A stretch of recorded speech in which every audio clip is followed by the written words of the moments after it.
আজ শ্রী চৈতন্যদেবের দ্বিতীয় পর্ব নিয়ে আমরা উপস্থিত হয়েছি।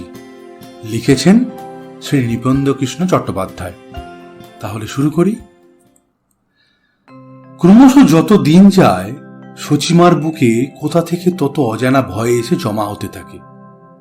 রাত্রিরে আধা তন্দ্রা আধা জাগরণের মধ্যে তিনি শুনতে পান ঘরের চারিদিকে নূপুর বাজছে, মধুমত্ত ভোমরার দল গুঞ্জন করে ঘুরে ফিরছে। তন্দ্রা ভেঙে ঘুমন্ত নিমাইকে বুকে টেনে নেন। কখনো বা বাতাসে কোথা থেকে ভেসে আসে স্নিগ্ধ চন্দনের গন্ধ, লক্ষ লক্ষ পদ্মের সুরভি। অকুল উতলা হয়ে ওঠে সচিমাতার মন। কি এক দৈব ইঙ্গিত অহরহ তার মাতৃহৃদয়কে আতঙ্কিত করে তোলে। লোকে এসে বলে, সচিমা দেখো, তোমার নিমাই সাপ্রভ্রষ্ট দেবতা। সচিমা আরো ব্যাকুল হয়ে ওঠেন। দেবতা থাকুক দূর স্বর্গে, তার ছেলে থাক তার বুকে, কাদায় ধুলোয় মাখা মাটির মানুষ হয়ে। কিন্তু যত দিন যায় তত সচিমা নিমাইয়ের কাণ্ড কারখানা থেকে উতলা হয়ে ওঠেন। মাঝে মাঝে এমন সব কথা বলে নিমাই, সচিমা শঙ্কিত হয়ে ওঠেন। এ কোন অপদেবতা ভর করল তার নিমাইয়ের কাঁধে? একদিন দেখেন নিমাই ভালো ভালো ব্যঞ্জন ফেলে মাটির ভাঁড় চিবিয়ে খাচ্ছে। ছেলে সবই অদ্ভুত কাণ্ড। বিস্মিত হয়ে সচিমা জিজ্ঞাসা করেন, এ কি কাণ্ড তোর নিমাই, মাটি খাচ্ছিস কেন? পরম বিজ্ঞের মতো সেই শিশু জননীর কথা উত্তর দেয়, কেন মা, সবই তো মাটির বিকার। সচিমা বিস্মিত স্তম্ভিত হয়ে যান। এ তো তার শিশুপুত্রের কথা নয়। এ কোন অপদেবতা তার নিমাইয়ের মুখ দিয়ে সব কথা বলাচ্ছি? আকুল হয়ে জননী মন্দিরে মন্দিরে ধর্ণা দেন। অষ্টপ্রহর বিশ্বজননীর কাছে কাতর প্রার্থনা করেন, ওগো আমার নিমাইকে সহজ করে দাও, সুস্থ করে দাও। দুই ভাই, বিশ্বরূপ আর নিমাই। বিশ্বরূপ বয়সে নিমাইয়ের চেয়ে ঢের বড়। নিমাই যখন শিশু, বিশ্বরূপ তখন কিশোর। বিশ্বরূপ জন্ম থেকে উদাসীন, তাই নিমাইয়ের প্রতি সচিমার এত আকর্ষণ। বিশ্বরূপ ধীর স্থির, নিমাই চঞ্চল দুরন্ত। বিশ্বরূপ উদাসীন, নিমাইয়ের স্নেহে সারা নবদ্বীপ বাঁধা। সচিমার বুকে দুদিক অনবরত কাঁপতে থাকে। এহেন সময় একদিন দুপুরে বাড়ির দরজায় এক সন্ন্যাসী এলো, ভিক্ষা চাইল। সচিমা তাড়াতাড়ি ভিক্ষা আনতে বাড়ির ভেতরে এলেন। ফিরে এসে দেখেন সন্ন্যাসী নেই। ভিক্ষার ছলে নিষ্ঠুর সন্ন্যাসী তার বুকের একখানা দিক চুরি করে নিয়ে গেছে। বিশ্বরূপ গোপনে সংসার ছেড়ে চলে গেছে সেই সন্ন্যাসীর সঙ্গে। সচিমার বুকে একটা দিকে স্পন্দন থেমে যায়। সব ছেড়ে তিনি নিমাইকে আঁকড়ে ধরেন। বুকের পাঁজরার সঙ্গে নিমাইকে পারলে গিঁথে রাখেন। উঠতে বসতে খেতে শুতে তন্দ্রায় আর স্বপ্নে শুধু নিমাই আর নিমাই। নিমাই ছাড়া সচিমার জগৎ আর কিচ্ছু নেই। জগন্নাথ মিশ্র নিমাইয়ের হাতে খড়ি দিলেন। নিমাই একবার যা শোনে, একবার যা চোখে দেখে, তাই তার কণ্ঠস্থ হয়ে যায়। টোলে ছাত্ররা আবৃত্তি করে। নিমাইয়ের কানে সেই আবৃত্তি এসে পৌঁছতেই তা তার মনে থেকে যায়। শিশুর মেধা, শিশুর প্রতিভা দেখে পণ্ডিতরা অবাক। ক্রমে নিমাইকে টোলে পাঠাবার সময় এলো। বিশ্বরূপের কথা স্মরণ করে সচিমা বলেন, নিমাই টোলে যাবে না, তার পড়াশোনা করার কোনো দরকার নেই। জগন্নাথ মিশ্র বাধা দেন না। তাদের ধারণা পড়াশোনা করলেই আসবে জ্ঞান, জ্ঞান আনবে বৈরাগ্য। না না, তার চেয়ে বরঞ্চ মূর্খ হয়ে নিমাই তাদের কাছে থাকুক। নিমাইয়ের আর টোল যাওয়া হয় না। সচিমা কিছুতেই রাজি হন না। অবশেষে নিমাই নিজ রূপ ধারণ করল। দুরন্তপনা শতগুণ বাড়িয়ে তুলল। সারা নবদ্বীপ জগন্নাথ মিশ্রের সেই দুরন্ত ছেলের উৎপাতে ব্যতিব্যস্ত হয়ে উঠল। সচিমা অনুযোগ শুনতে শুনতে আবার একদিন ধৈর্য হারালেন। লাঠি নিয়ে তাকে তাড়া করলেন। নিমাই তার কায়দামাফিক এক দুর্গন্ধ নর্দমার ওপর চেপে বসল। লাঠি নামিয়ে কি এক অজানা আতঙ্কে সচিমা একেবারে ততস্থ হয়ে উঠলেন। নিমাই বলে, আমাকে যদি টলে যেতে না দাও তাহলে এই ময়লা সারা গায়ে মাখবো। অগত্যা সচিমাকে রাজি হতে হয়।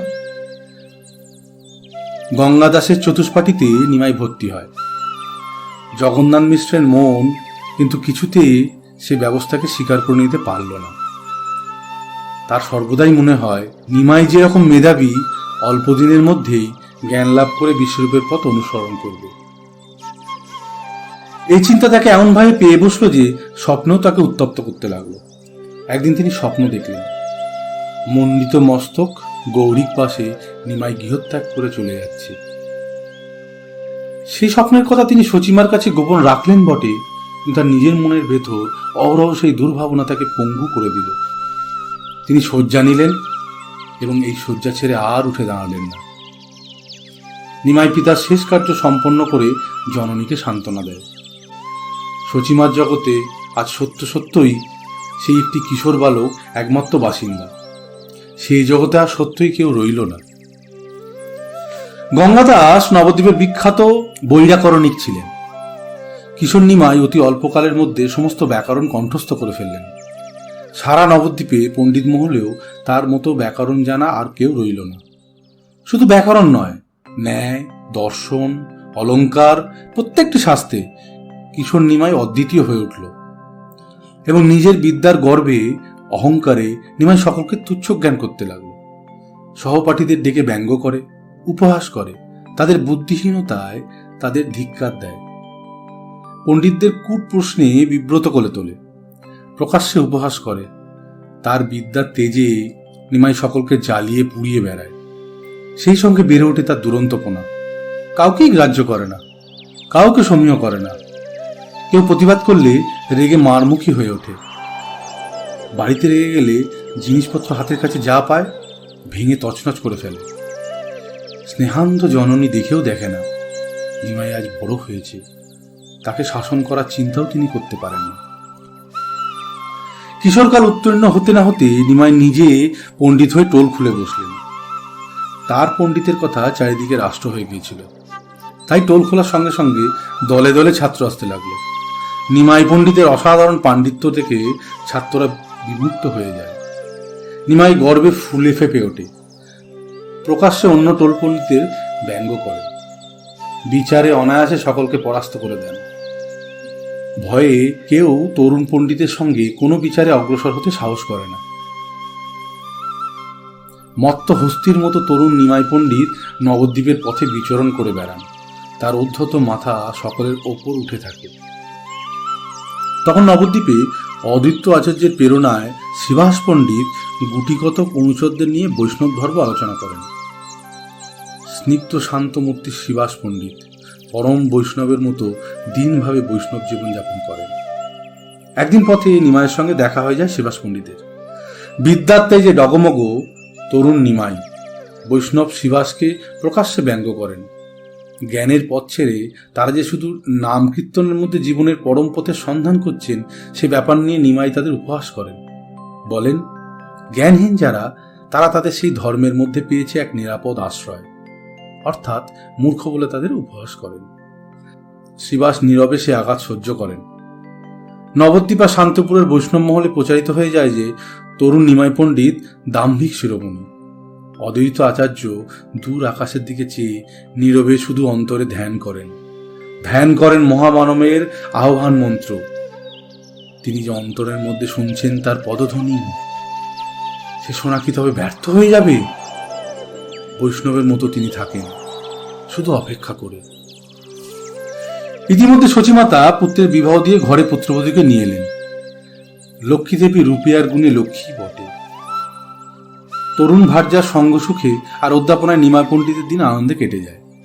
এহেন অবস্থায় একদিন নবদ্বীপের পথে নিমাই পণ্ডিত দেখেন অপরূপ সৌম্যমূর্তি এক প্রৌঢ় ব্যক্তি। এমন মধুর রূপ নিমাই আর কখনো দেখেনি। দাম্ভিক শিরোমণি নিমাইয়ের মনে কি জানি কি হলো, নিজে যেচে সেই সৌম্য দর্শনের সঙ্গে আলাপ করতে গেলেন। জানতে পারলেন নাম ঈশ্বরপুরী, বৈষ্ণব শ্রেষ্ঠ, মাধবেন্দ্রপুরীর শ্রেষ্ঠ। নিমাই আদরে ঈশ্বরপুরীকে তাদের বাড়িতে নিমন্ত্রণ করেন। ঈশ্বরপুরী আনন্দে সেই নিমন্ত্রণ গ্রহণ করেন। আহার অন্তে নিমাই পণ্ডিত ঈশ্বরপুরীর সঙ্গে শাস্ত্র আলোচনা করেন। ঈশ্বরপুরী স্নিগ্ধ কণ্ঠে জানান তিনি শাস্ত্রের মধ্যে দিয়ে ভগবানকে খুঁজতে বেরোননি, পরমাত্মীয়ের মতন তিনি তাকে ভালোবাসেন। তার নাম আর কীর্তিকাহিনী নিয়ে তিনি একটি কাব্য লিখেছেন, কৃষ্ণ লীলামৃত। নিমাই পাণ্ডিতের কথা তিনি শুনেছিলেন, তাই সরল অন্তরে সেই পৌর বৈষ্ণব তরুণ নিমাইকে বলেন, আমার কাব্যের আলংকারিক দ্রষ্টটি যদি অনুগ্রহ করে সংশোধন করে দেন। ঈশ্বরপুরীর মধুর আলাপে দাম্ভিক বিদ্যাভিমানী নিমাই শান্ত হয়ে যান। বলেন, অলঙ্কার শাস্ত্রে বলে ভক্তিগ্রন্থের দোষ ধরা অন্যায়। ঈশ্বরপুরী তবু বিনীতভাবে অনুরোধ করেন, বলেন, ব্যাকরণগত দোষ সংশোধন করার কোনো অন্যায় নেই। ঈশ্বরপুরী সুমধুর কণ্ঠে কৃষ্ণ লীলামৃত পড়ে নিমাইকে শোনালেন। নীরবে নিমাই সেই পাঠ শ্রবণ করলেন। কতকগুলি যে ব্যাকরণগত দোষ ও ছন্দপতন ছিল তা উল্লেখ করলেন। ঈশ্বরপুরী বিনীতভাবে সেই ত্রুটিগুলি স্বীকার করে সংশোধন করে নিলেন। আনন্দে নিমাই পণ্ডিতের কাছ থেকে বিদায় নিয়ে চলে গেলেন। একদিন যিনি গুরু হয়ে পথের নিশানা নির্দেশ দেবেন, আজ তিনি শিষ্য হয়ে ভাবী শিষ্যের অন্তরে নীরবে সৃষ্টি করে গেলেন মহাবিপ্লব। সেই মহাবিপ্লবের কথা তখন নবদ্বীপে কেউ জানল না। নিমাই পণ্ডিতের মনে সমস্ত ব্যাকরণ আর অলঙ্কারের ঊর্ধ্বে ঝঙ্কৃত হতে লাগল ঈশ্বরপুরীর মধুর কণ্ঠের কৃষ্ণপ্রেমের রাগিনী।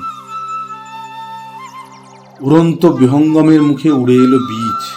নীরবে লোকচক্ষুর অন্তরালে সেই বীজ মাটি থেকে আহার করতে থাকে প্রাণরস।